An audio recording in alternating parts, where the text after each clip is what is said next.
everyone, it's AG and today I have a lot of exciting classics to share with you, but before I do so, I will show you what I'm wearing for this video. So on top I'm wearing a pink strawberry shirt and I'm not too sure where exactly I got this. My mind says yes style, but it's been like a very long time since I got this.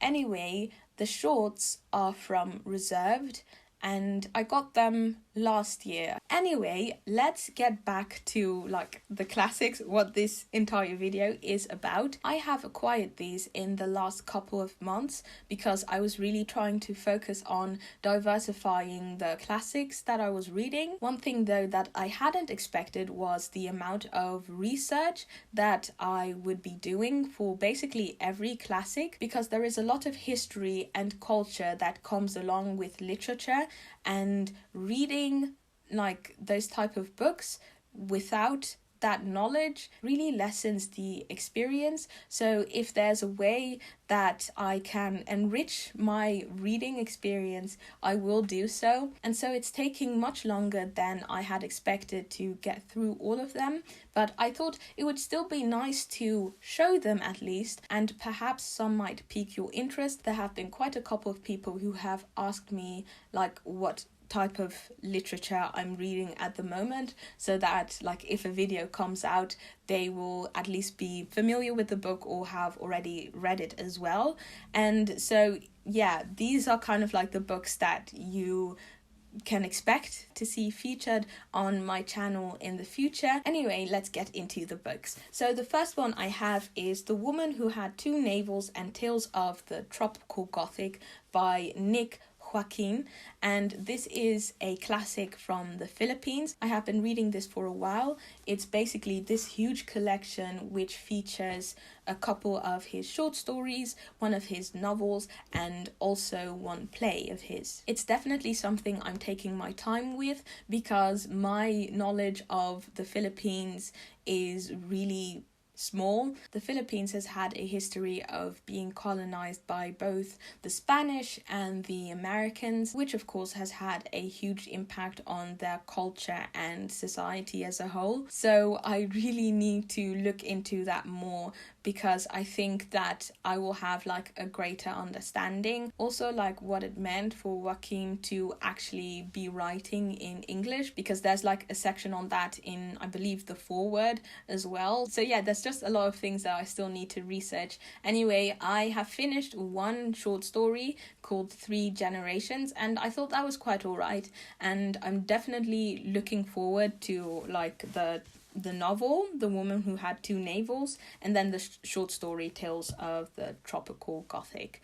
So yeah, that's it for this book. Then moving on to a Brazilian classic. This is Near to the Wild Heart by Clarice Lispector, and this is actually her debut novel. Lispector was a Jewish Ukrainian Brazilian writer. So during the Russian Civil War that saw the Russian Empire fall, there was a pogrom that led to the deaths of her mother and grandfather. The rest of the family eventually fled through Romania to Brazil, which is where she eventually grew up. Like I said, Near to the Wild Heart was Lispector's first novel, which she published at the age of 23, and it made a huge splash within the Brazilian literary scene. What made it so unique was the fact that it was different from the traditional type of Brazilian literature. It uses stream of consciousness as a narrative mode, which was more of a characteristic of English literature rather than Brazilian. A good example of that, of course, is Ulysses by James Joyce. Anyway, the story centers around a girl named Joanna,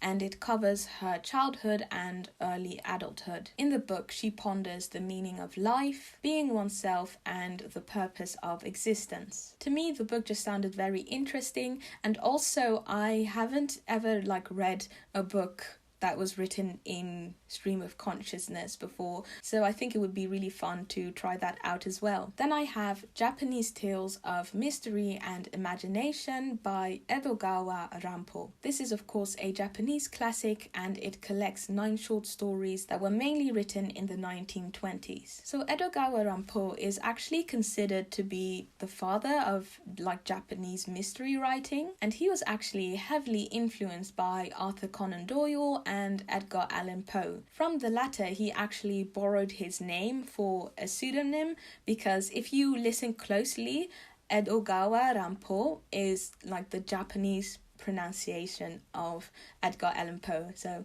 Edogawa Rampo, Edogawa Rampo, Edogawa Rampo.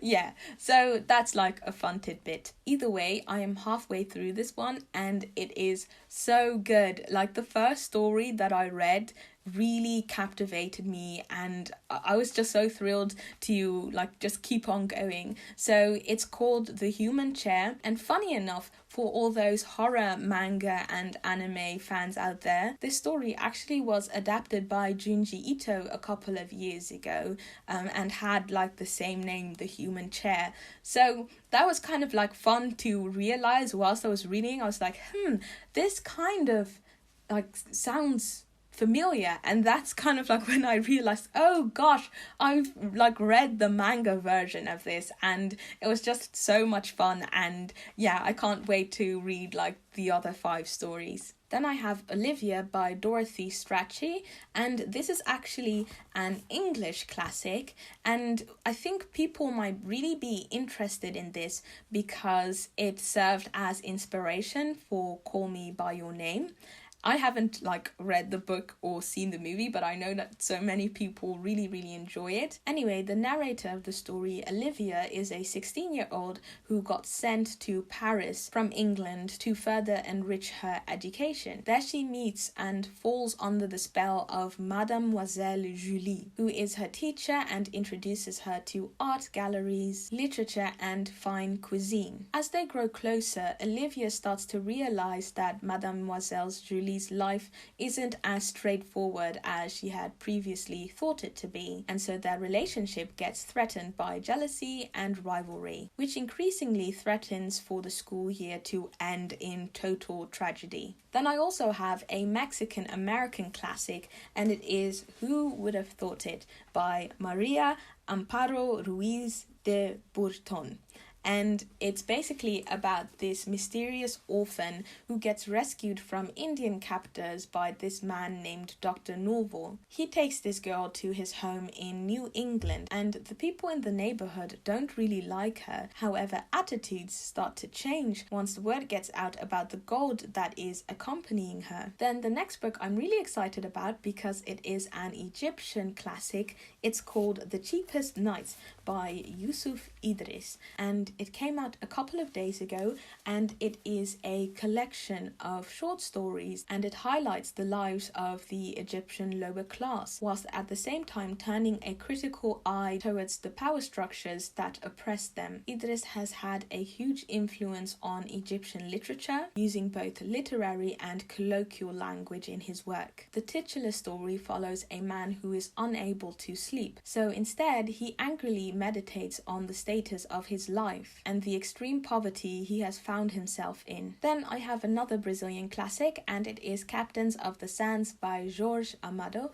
and this is actually the second novel that I will be reading of his. A couple of days ago I finished The Double Death of Quincas Water-Bray, which is a short story about this guy who basically does everything well. He's a good husband, a good father, and just one moment he just says, screw it, and he calls his wife and daughter vipers, and so he just leaves them, and then he starts living on the street, doing whatever he wants to do, sleeping with whoever he wants to sleep, and just drinking all day long until after 10 years he passes away.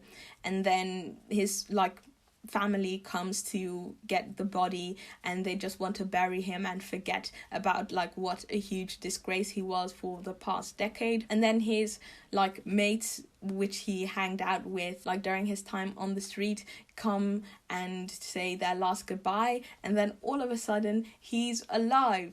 And I thought this was such like a fun, like weird story, and so I'm very excited to start reading this one, as well as Dona, Flor, and her 2 husbands. So yeah, I have to try and get that book as well. But yeah, let's talk about Captains of the Sands. As most of Amada's work, the story is set in Bahia, which is a state in the east of Brazil. It follows a gang of about 100 children from the streets of Salvador, ranging from the ages of 7 to 16. They survive by begging, gambling, and stealing, and at a certain point, the public just gets fed up by them, and they basically just try to capture all of them, which sounds really wild. So I'm very, very excited to try this one out. And then finally, I have an Italian classic, and that is A Woman by Silvia Aleramo. It is a autobiographical novel, and what really caught my attention was that it was actually the first ever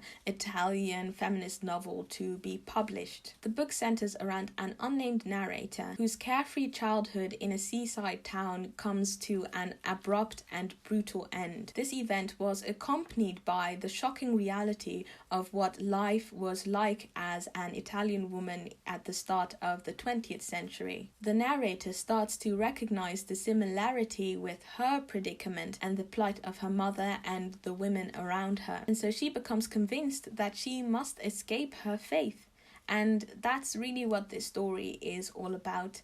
And those were all of the books that I wanted to talk to you about. Please do let me know if any of these sounded interesting to you, or if you have read any of these. Also, please do leave like your recommendations, like classics from your own country or diverse classics that you really enjoyed. I always try to screenshot your suggestions and write them down so that I can keep an eye out for them. Anyway, if you like the content that I make, perhaps consider joining my Patreon. I run a monthly book club where we read diverse classics, which is loads of fun. You can also support me by perhaps getting me a coffee, or like just subscribing, liking, and commenting. And so yeah, as always, thank you so much for watching, and I hope to see you in another video. Bye bye.